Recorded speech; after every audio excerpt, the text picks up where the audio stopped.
Without further ado, an introduction of tonight's guest speaker, Sam Tsao. Sam is a rising young leader at Mason High School with a great passion for public service. This passion started when Sam was a fifth grader at Fernbank Elementary School in Atlanta in 2016.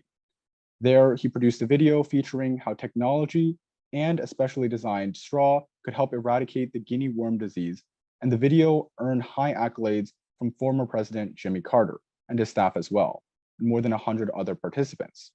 This valuable experience started Sam's journey to actively participate in public service and to motivate more young people to care about politics. Since then, Sam has played a leading role in many youth empowerment activities and film productions as well, and contributed to the COVID pandemic relief efforts by organizing the Asian American community and beyond. Sam is now the communication officer of the Cincinnati APAPA, marketing coordinator for UCA Youth Council, and a member of Ohio Warren County Democratic Party Central Committee. He was awarded the AAPI Youth Leadership Award at the first AAPI Gala organized by Asian American Coalition Ohio and several other Asian organizations. He is a national award winner of Mason's Model United Nations Club, and Sam is now running for the state representative position of District 56 because he strongly believes that the state legislature should represent the voices of the younger generation. He is building a platform based on love, compassion, and unity. His campaign has obtained a lot of support from the youth and local communities as well. All right, without further ado, I'm going to turn it over to Sam. Yeah, so basically, I'm running for District 56 in the Ohio House of Representatives. I'm a 17-year-old high schooler that's soon to be a rising senior.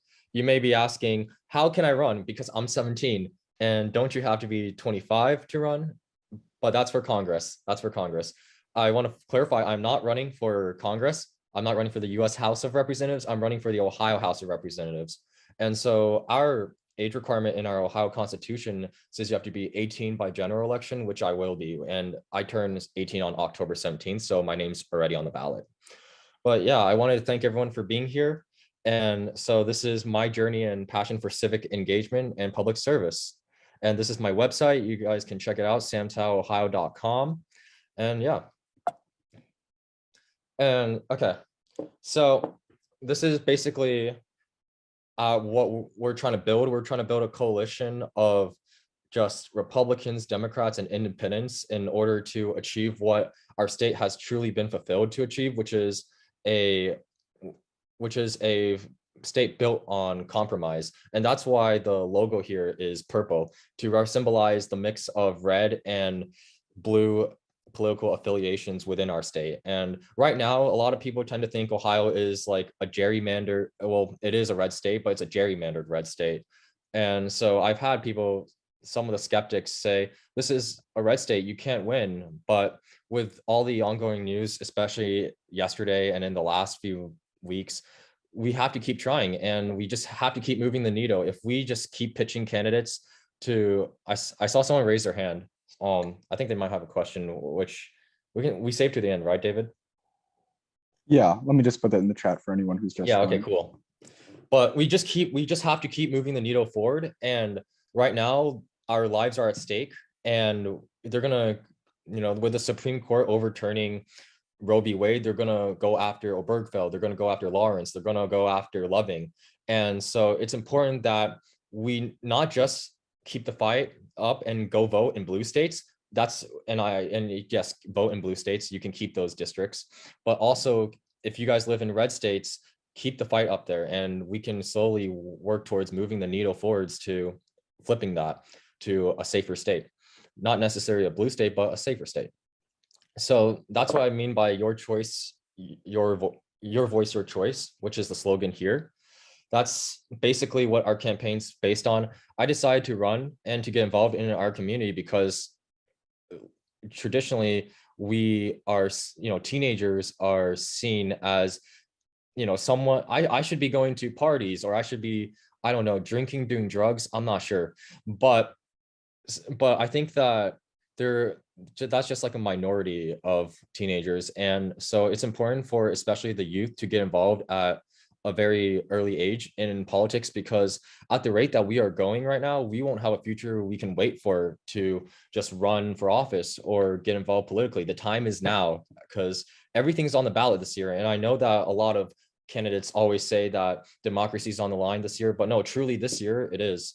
And so this is my journey of how I got into this whole arena. We candidates call just running a campaign the arena, because if you don't have the right set of people with you and just the right set of principles and the best of your hearts, then the people in the arena, the sharks, are gonna eat you.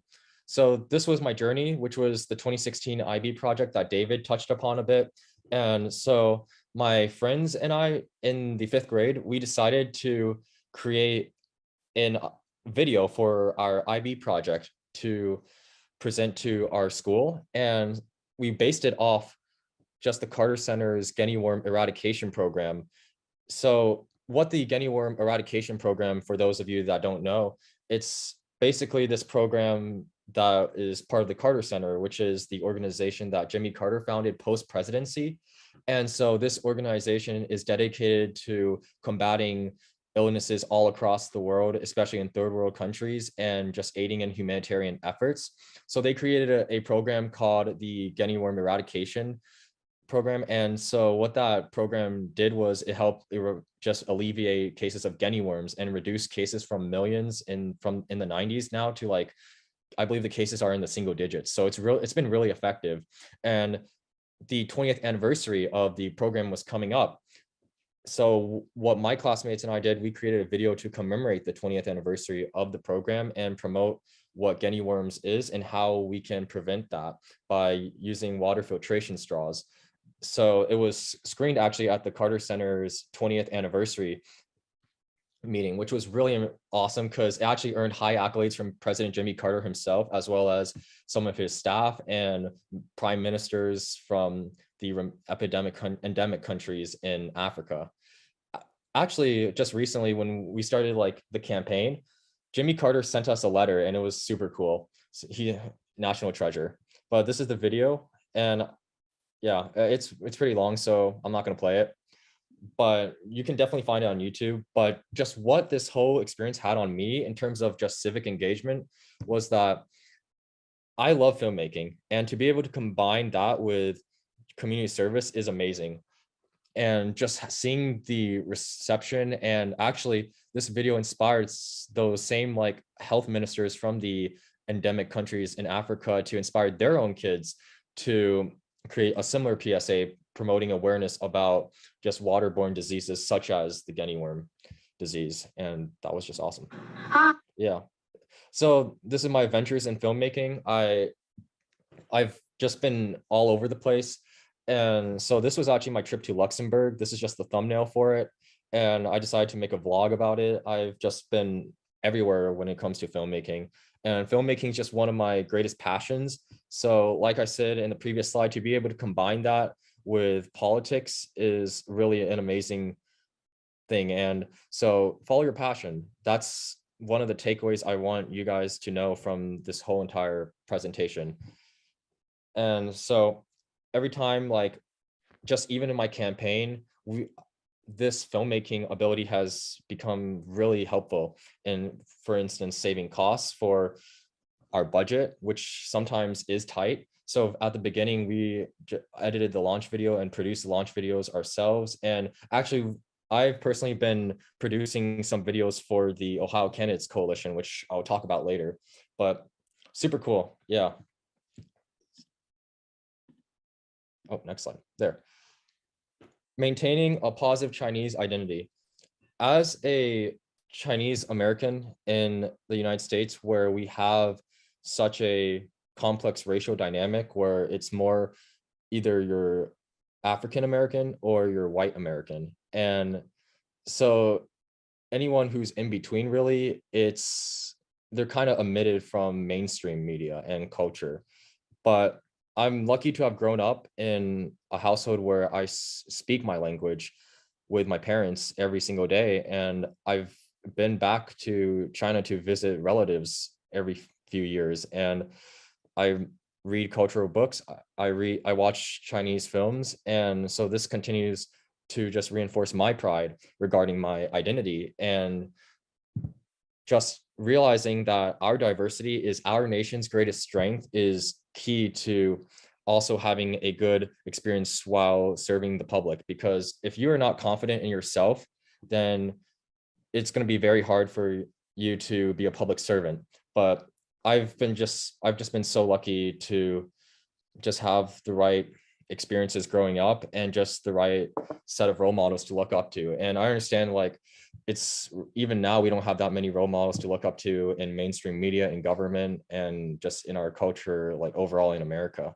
But I have to say that being as part of the Generation Z, which were the set of kids born after 2000, or I think it was 1995 actually. But regardless, I'm so lucky to have been part of a generation that was raised on more tolerance, more diversity, and more acceptance for one another. And so sometimes I take those things for granted because I know that the the amount of media representation we have now, it's still not enough, but it was definitely better than a lot of older Chinese Americans or Asian Americans growing up in the 80s or 70s per se. So this is my other experiences that David actually touched on a bit in the intro. So the API Leadership Award was my other experience. Basically, I won a leadership award for just my involvement in community service.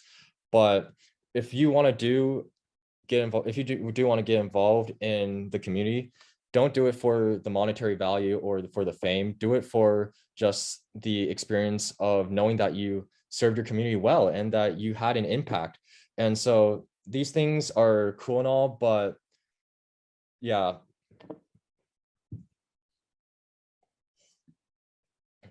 This is one of my other experiences.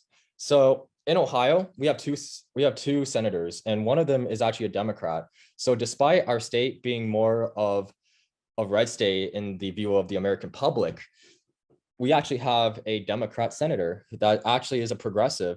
And he keeps reaffirming in my mind of how gerrymandered our state is, but also just how if you stick true to who you are, like I said about sticking true to your identity and being proud of it, then you can make an impact. Because despite being a Democrat in a red state, he still manages to win the popular vote every single time. And he's won it 3 times now statewide. And that's insane because to win a senatorial seat, you would have to have a lot of Republicans that are opposite of your party in order to turn out to your side to win the seat. But I remember just in 2018, when actually like his last election was, I actually saw him at Miami University and I watched him debate Jim Renausi, who used to be, I believe, our Secretary of State.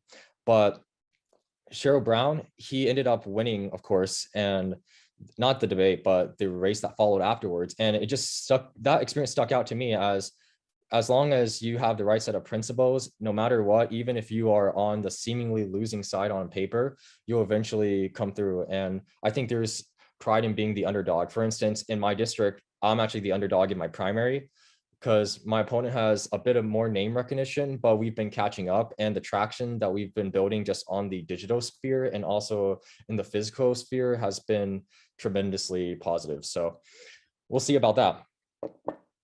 Yeah. And so this was a photo from 2019 of me and Andrew Yang. I know how the Asian community feels about Andrew Yang, and I can say the same. But regardless, he was just seeing someone who looked like you run for office, especially the presidency, because I believe like the last time we had a presidential nominee that was, or not nominee, but candidate that was Asian American was like decades ago. So to see just someone that looked like me run for president and be able to go past this ceiling, it had a positive influence on me. And I can imagine that our campaign, and I'm in like politics for the long haul. So I can imagine that in my case, I'm probably going to meet a lot more people, and hopefully the dream is to have the same amount of positive influences that's been influenced upon me, upon other children of America and of tomorrow.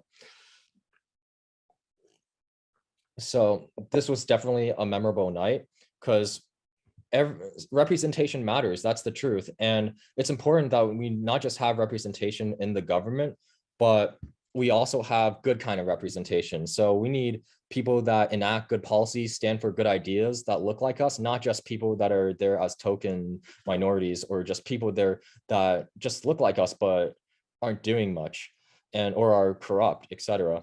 And so that's why as a candidate who is the youngest in Ohio's history running, and also as a candidate who is representing Generation Z, and not just Generation Z, I'm not just the son of my parents and the brother of my Generation Z peers, but also I'm the son of the community, and specifically the Asian American community. So I have this responsibility to set the best example forwards for more Generation Z campaigns to come and for more Asian American community campaigns to come. So this was a couple of photos of my visit to Luxembourg and Europe in 2021. So these visits actually broadened my perception of just how much of a bubble we live in America. And that also helped me with just maintaining a positive identity, because in America, we tend to live in this filter bubble where, especially if you've just been watching the news in the past few weeks, you would probably feel really hopeless about this current situation. But there is a world just bigger than the United States and bigger than us. And there are good people everywhere. And just going to Europe and learning about how environmentally conscious they were allowed me to bring those policies back to America when I came back and filed my candidacy to incorporate sustainability into my campaign. For instance, I'm campaigning on reducing the one-time use of plastic bags and also incentivizing businesses to switch over to reusable bags. I'm also trying to look into policies that add more infrastructure into our community. In the context of my district, we haven't actually had a proper legislator in the past 8 years. So he's leaving office this term, after this term ends, because he's term limited. So it's an open seat and there's 2 primaries, one for each side for the seat. And so we need change that we can actually see in our communities happen. And that's why time and time again, we've had candidates promise, for instance, universal health care or affordable college for everyone. And especially on the federal level where there's more partisan gridlock, they can't get those things done. Not a single person that's running for Congress can single-handedly deliver that. And if you can find someone who can single-handedly fulfill those promises, tell me, because I'd be pretty amazed.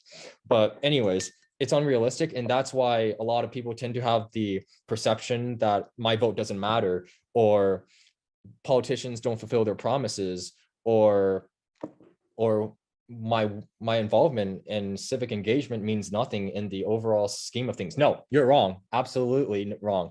Because your vote, first of all, does matter. Last year, we actually had 18 races that tied in Ohio. 18 races that tied. So any extra voter that would have shown up to the ballot and just voted, they would have changed the outcome of the race.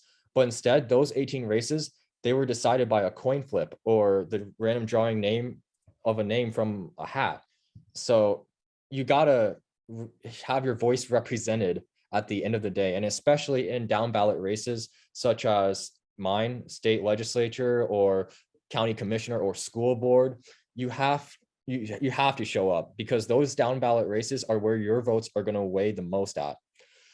So anyways, these are my reasons for running. So the pandemic, the 2020 presidential elections, and also the anti-Asian hate that has been experienced by a lot of members from the community that I grew up in, it really invoked like a fiery passion inside of me to run, because I know that right now, with the way that things are going, we won't have a sustainable future. And if we don't have the right legislators nurturing our direction, I can only see more people that could look like my grandma or my grandpa from this community that I grew up in that can get killed or hurt on the streets. And it's going to bother me knowing that I could have prevented it. So that's why I decided to put my name on the ballot, because I would always think, what if? And I believe that everyone should get involved because of these same reasons, and especially this one. But I'm also running to show that there are role models for the future Asian American youth in government.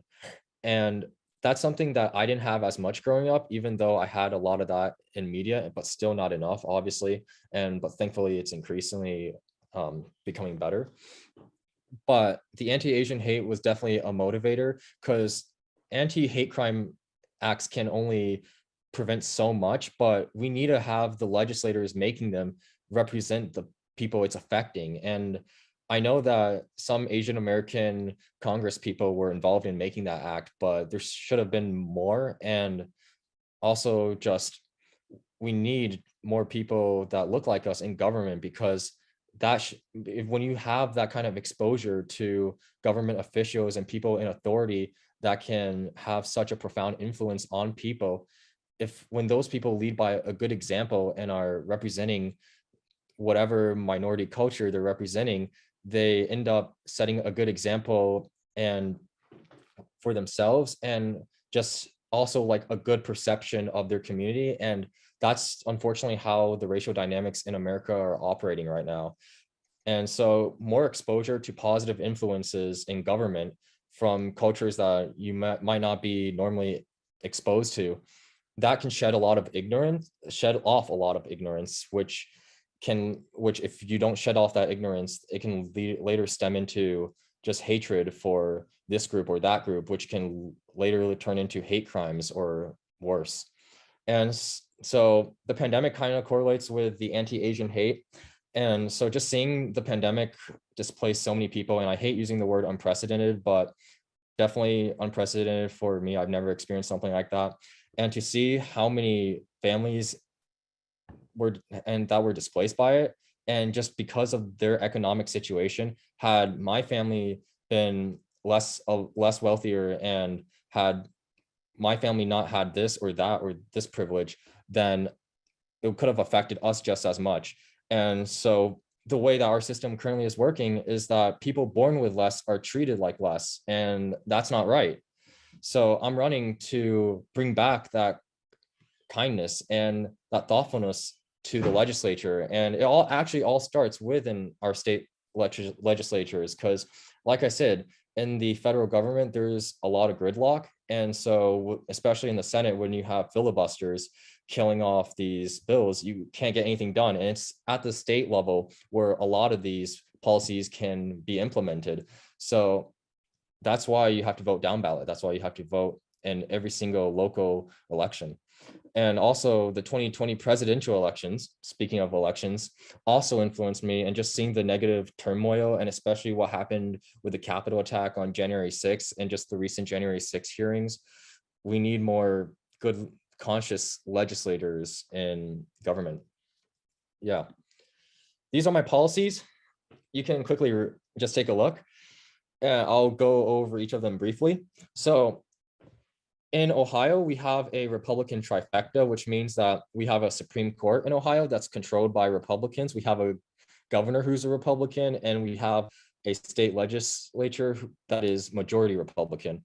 So what this means is that it's a Republican supermajority, so they can pass whatever they want, and there's no accountability. And that's why actually the FBI investigated our state house and deemed it one of the most corrupt in the nation right now, if not the most. And it's because of this supermajority. There's no accountability, which is why I'm trying to register as many of my friends to vote as possible in this election cycle. But if the Republican supermajority remains, these policies are the most timely and needed and realistic that I can pass within my 2-year term as a freshman representative. And especially this one, because a lot of people in Ohio are calling for more policies such as gun control, and that's something that's very important to me. And also mental health investment, and I touched upon infrastructure development, but also I don't think I talked about this, inclusion of Asian American history in the K-12 public education curriculum.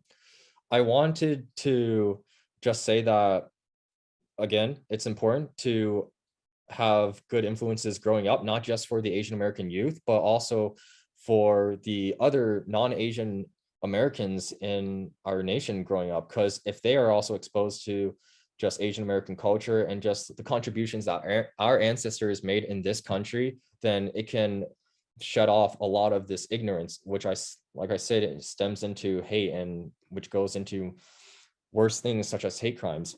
So that's why I'm advocating for the inclusion of Asian American history in the K-12 curriculum. I believe it's Senate Bill 214 that's in our Ohio Senate chamber right now that's actually advocating for the inclusion of Asian American history. And I don't know if the bill is going to be killed in the Senate, but if it is, that's why I'm running to push this in the next legislative session. And I'm gonna push for it to pass in the House and hopefully in the Senate as well. And then this is one of my biggest priorities: high-tech economic development. A lot of people in our state are leaving, and they're going off to blue states and other states that aren't as seen as corrupt or crazy as this one. But I'd say that it's very important to just stay and keep up the good fight, because that's how you get change done and you benefit the livelihoods of other people. And that's what the basis of civic engagement and public service is in of itself. And yeah, these policies, realistic, timely, and that's why I'm only going with so few. So this is a photo, I like to say, of when the campaign really begun. And so what this photo was, it was from, I think it was the first house that I went to collect signatures to file for candidacy. And how the process works, and I assume it works similarly in other states, is that for a candidate to file their candidacy, they need this many amount of signatures of this many amount of registered voters. In my case, I had to get at least 50 registered Democrats to be on the ballot. And so I just went around one weekend collecting signatures, and I actually only had 2 days because I made the decision to run just a few days before the deadline. So that was not great, and I don't recommend that. But that last minute decision, regardless, I still managed to get 89 signatures in 2 days. So that was amazing. And this was my photo of the first house I went to collect signatures.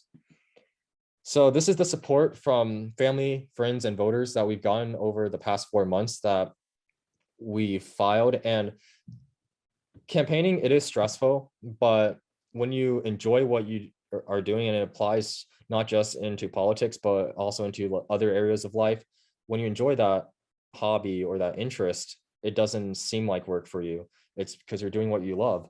So this was me and my friends just outside of a gala, and these are my schoolmates from one of my speaking events. And this is actually, I believe, I think this is covering the screen. Okay, so this is a photo of just this like small excerpt from our first media coverage. It's the Cincinnati Enquirer, which is pretty local in our state, but still it's very big statewide.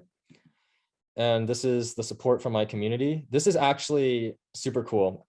I ended up meeting Aptab Purival. This is my second time meeting him. The first time I met him was at this Lunar New Year gala, and he's been super helpful with just getting the campaign started off the grounds, with getting us the right contacts to talk to, and we can ask questions, because I'm a first-time candidate. Obviously, I'm not going to know much, and I'm still learning.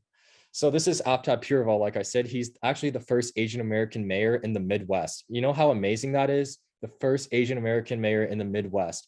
So he recently became mayor, and he's such a busy guy, but he always makes time for people.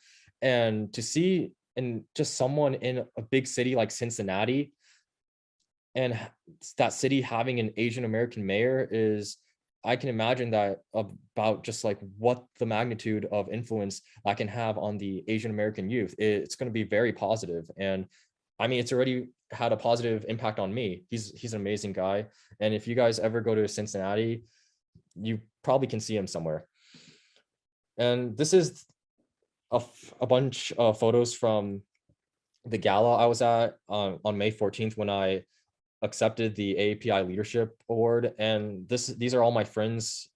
Some of them, well, actually, most of them are on the campaign, and we are the generation that looks like America. We are the generation that's going to inherit the current state of affairs in America, and that's why it's important for us to step in now. If you are very like numerically young, or if you have children that are in Generation Z or younger, encourage them to get involved as soon as possible, because sooner or later we're going to lose a lot more rights than we have lost already, as we have seen in the past few days.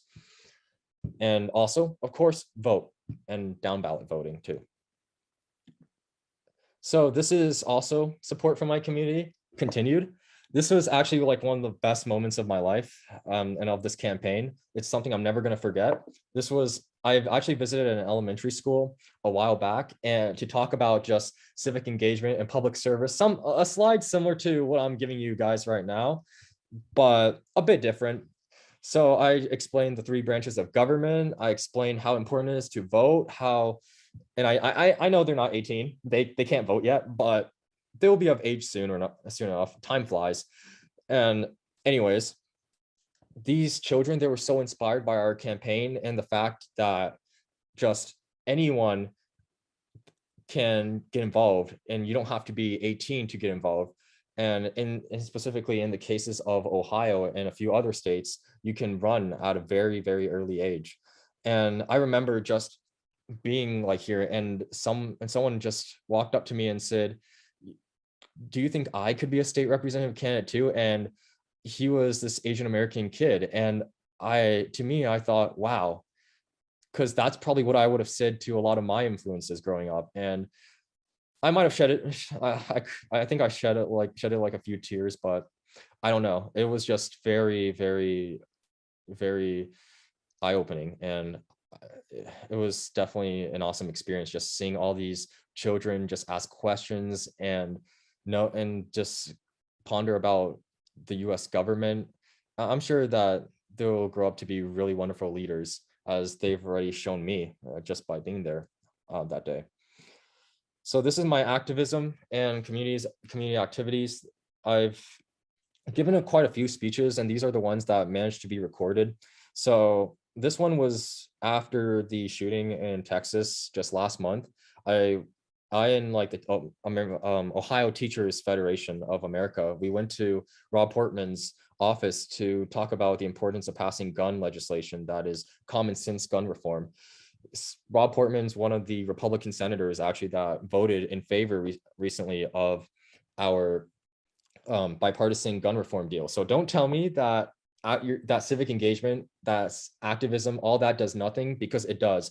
Because he actually voted yes on that right after the March for Our Lives rallies all across the nation.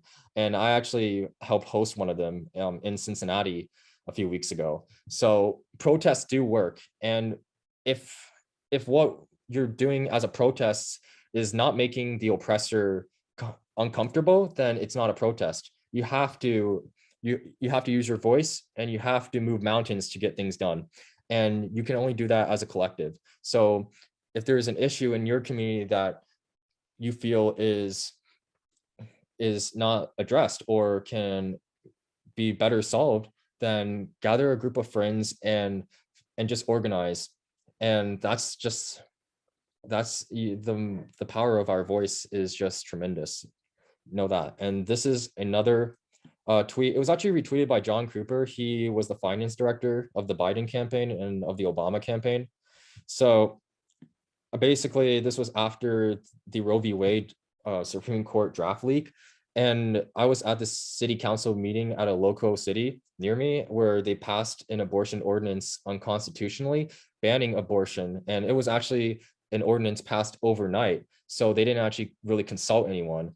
And so I just spoke here about how the Supreme Court is a majority court appointed by a man who still thinks he's president, and it's not a democratic process.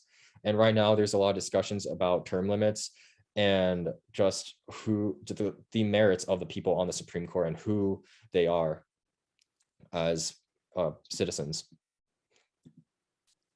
So this is the March for Our Lives rally that I was talking about that I help host. This is me, my other friend, Sam Lawrence, and this is Brian Flick.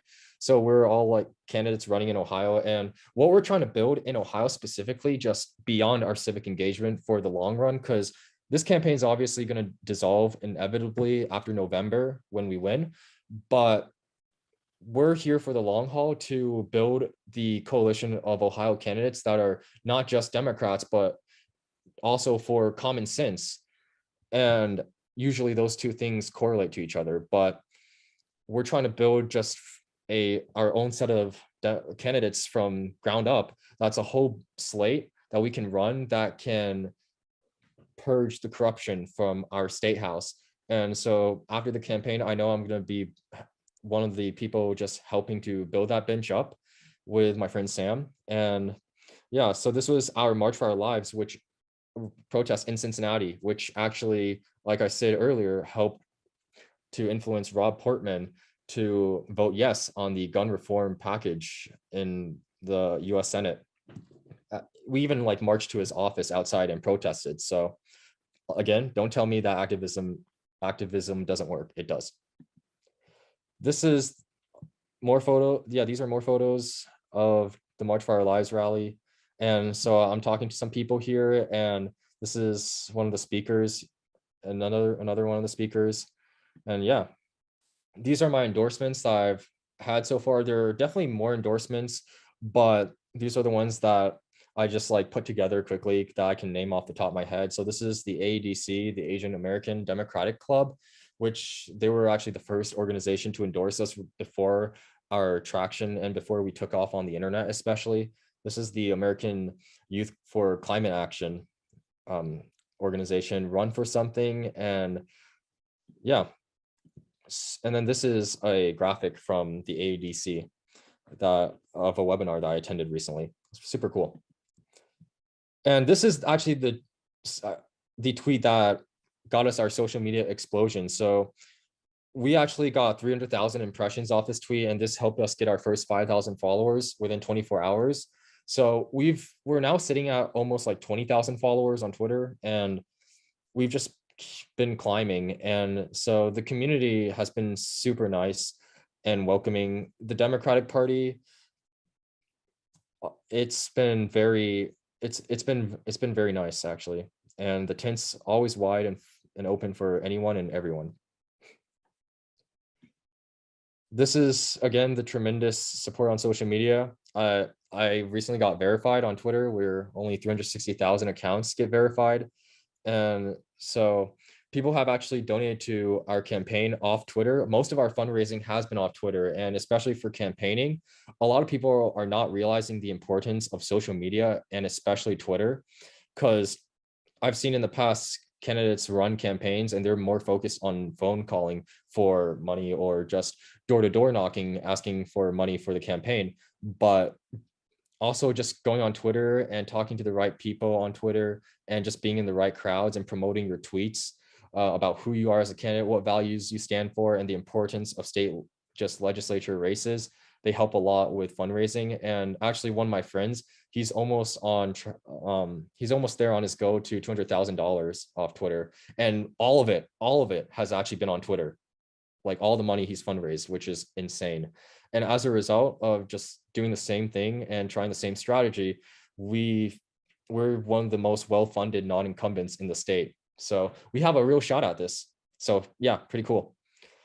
These are the people that we got the attention of. There's definitely more people out here, but these are just a few people that we've talked with and we follow back, and we've just like conversed on Twitter in the DMs or direct messages. This is some candidate for Senate in, I believe, Washington. Yeah, and then this is the Ford Party. It's a third party. And then this is John Cranley. He's the former mayor of Cincinnati before APTAB. And this is Ruth Gao. She was a candidate for Kentucky Senate. And then this is Casey Weinstein. He's a state representative in Ohio right now. And we've been just working together on some projects. And then this is Morgan Harper. She ran for US Senate in Ohio. This is David Pepper. I've talked with David a couple of times too. He's helped a lot with just promoting some of our tweets on Twitter. He was the former chair of the Ohio Democratic Party and the son of the former P&G and Walt Disney chairman and CEO. And then this is Nikki Foster. She ran for my seat 2 cycles ago. And actually when we called David Hogg, that was super cool. Actually, David Hogg gave us our initial boost that actually helped with our traction at the very beginning. And David Hogg is actually the founder of March for Our Lives. So it's actually such a small world. And when you just get involved civically, you meet a lot of people that know someone who knows someone you may know. And so it's just a small world. And if you've heard of the 6 degrees of separation, that concept definitely comes into play a lot here. But it's been super cool just seeing someone that's like around your age as an activist on television just talk to you, and now you guys talk occasionally. And so David and I have been talking every now and then. It's super cool. And this is the list of media coverages that we've gotten. So we got a lot of traction off Nextshark, which was super cool because I actually used to read that all the time, and I still do like every now and then. And they're the largest online media outlet for Asian Americans. So if you ever want to like learn about what's happening within the Asian American circles or anything that's Asian American related, you can definitely check out Nextshark. They're super underrated and not a lot of people know about them as much as they should. And so we've also gotten some coverage from social media presence, The Post, Fox 19, Channel 5, Cincinnati Enquirer, like I said, and my school newspaper, The Chronicle, and also CNN and Associated Press and Scholastic. Those are all stories that haven't been fully released yet, but are underway. So they're in the process right now, but the coverage is soon. So these are the key messages of my campaign. Regardless if you're a Democrat, Republican, Independent, as long as you're for common sense and you can go to sleep at night with just a good conscience, knowing that what you fought for, what you said to the public, or just to, to the government or in relation to the government is something you can go to bed at night because to sleep with a good head on, then we can find some common ground. We can find some common ground if you know what you're fighting for is right in your heart. I may not think it, or this person may not think what I'm fighting for is right, but as long as they know that the other person is fighting for something that they believe is right, if that makes sense, then it's very easy to find common ground. And I know that I've talked with a lot of Republicans just on Twitter and in person about finding common ground. And actually, one of my friends told me this memorable story and I still remember it. And he was on Twitter and there was this member of the Republican Party just right next door to my county. And he and my friend started kind of bickering over Twitter and squabbling, but eventually they decided to take the drama to the messages, the private messages. And when they started talking, they realized they had a lot more that they agreed on than they disagreed on. And that's what we need right now, especially on the federal level, because bipartisan is needed to pass a lot of reforms that can save people, and it can save kids, especially the younger children, toddlers. And also it could have saved the kids in Texas if reform packages were passed earlier. And if it can save just even one life, yeah, I'm gonna keep talking and reaching across the aisle to find that common ground, because these are our children that we're talking about. These are my peers. These could be your kids. They could be your kids' friends. And so it's time to just find whatever we can to compromise on and try to see if we can make the most out of it, and we can try to save lives. But yeah, that's a very emotional topic for me. But also politicians should be exemplary citizens with moral integrity and honesty. So this goes back into my point where if you walk into politics with a good heart, or just civic service or civic activity with a honest and pure heart and good intentions, and you make sure that you have close friends with you that don't let other people take advantage of you. Because I know for a fact that in the case for our campaign, I've had organizations approach me and try to manipulate me or manipulate someone on my team to do something that we don't agree with, and you're going to end up facing a lot of it. I know that when we filed for candidacy within like our first few weeks, we got a mail from the NRA offering us like a few $1,000s if we filled out their questionnaire, and they gave us, and like we sent it back to Fairfax, Virginia, and where their headquarters are located, I assume. And if they gave us like a A+ rating or something, but never sell out. And that's what I vowed not to do. I'm not going to sell out to these interests, and I'm not going to give up on the Asian American community, because time and time again, the Asian American politicians that we have in government, normally they're people that have sold out the Asian American community or have denounced their identity and pretend that, for instance, racism within the community and towards the community, I mean, like, just doesn't exist. And so we just keep going through these problems again and again within the Asian American community, and we have to combat these anti-Asian hate crimes, because the legislatures that are supposed to represent us, because they look like us too, they are saying those problems don't exist. That's crazy. And in the Ohio State House, we only have 2 Asian American legislatures, and only one of them actually has common sense. The other I don't want to talk about. So I'm running to be the 3rd Asian American legislature in the State House. But in a broader context and time frame, we should all come together to build our community collectively, and save our planet, our environment, and our people. And that's why I'm making anti-gun violence and protecting women's reproductive rights, especially at the forefront of my campaign, because I know that even though my district is slightly more red than anything else, I know that even a lot of Republicans want to stop anti-gun violence, and there are definitely gun owners out there that are for common sense. And these are the fights of our lifetimes, and I'm going to keep the fight up, and I hope you guys join me. So, reflection of my journey. So I want you guys to know that I got to where I am here today, and I'm only speaking to you guys here today because of the way I was raised. And I was raised to have a positive outlook on life, and also I just had good influences growing up. And my parents, they never really pushed me into just a specific category, such as, oh, you have to be a doctor or a lawyer, which is something I know that a lot of parents in the Asian American community tend to do. And there's nothing wrong with that, but definitely I think that having more people just enter humanities from the Asian American community is something that actually does a lot of good, and not just for the American citizens overall, but also for future members of the Asian American collective. So I was given the privilege of striving for independence when I was young, and I could make my own decisions, which allowed me to discover what I'm passionate about. And I'm passionate about public service. I'm passionate about speaking. And although I'm not as good as, per se, maybe a senator or a presidential candidate at this or that, I'm going to keep learning, and I'm going to keep getting better at it. And isn't that what life is all about?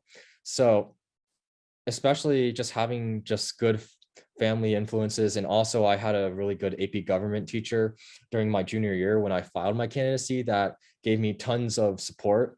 And she actually encouraged me to file and gave me some context to talk with regarding the campaign. And also, do not be discouraged by the naysayers. I have a lot of people saying that I'm 17, I should wait my turn, but I've already conveyed how I feel about that. I don't think we have a turn to wait for. And I mean, the people that are in government right now with quote unquote political experience aren't really doing us any favors, because we're only in the situation that we are in right now because of these established politicians that are in the pockets and in these hands of these big corporations that are buying them out. And it's just insane, especially when you consider the experience that I had when the NRA sent me that mail. Like, it's really easy apparently just to reach out to these politicians and offer them these monetary values to sell them out for. And it's just absurd. But I'm fortunate to have just so many supportive friends and family members that can just make sure these things don't go over anyone's heads. And also they keep they keep me supported, and it's nice knowing that I'm not in this journey alone. And so always just make new friends, make more friends, and especially when you get involved in civic service, you're going to meet a lot of cool people, just as I have. I have the governor candidate for the Democratic Party on my phone, and I have a couple of state representatives and their contacts on my phone, and I've met a lot of them. It's super cool just how close everything is. So suggestions for parents and future leaders of America. So strive for independence, find your passion, and but also if it's not like public service specific or oriented areas, then also I'll commit to voting and all that stuff, because that is also how you can get involved and do a duty for your country. But if it's a passion that's outside of public service, pursue it, because it can get you places. And I know that a lot of parents tend to value more STEM related fields, but like I said, take a look into humanities, have your child just look at what they can do. And we need more people in humanities, especially from the Asian American community, because they're going to influence our culture overall in America outside the Asian American community. And that's going to have a profound impact on our everyday life. So, and realize that actually the time for running as an Asian American candidate has never been any more perfect, because throughout our whole campaign, the criticism or the only thing holding our campaign back and pushing our campaign forwards is our age. So actually the race thing has been such a benefit, because of just where I grew up in this community that I've lived in for so long. The community has had my back and I have their backs, and I'm not going to turn against it. So because of just how unique just being a 17-year-old Asian American high schooler is, that's what allowed us to get the news coverage that we did. And I'm going to keep representing the Asian American community onwards.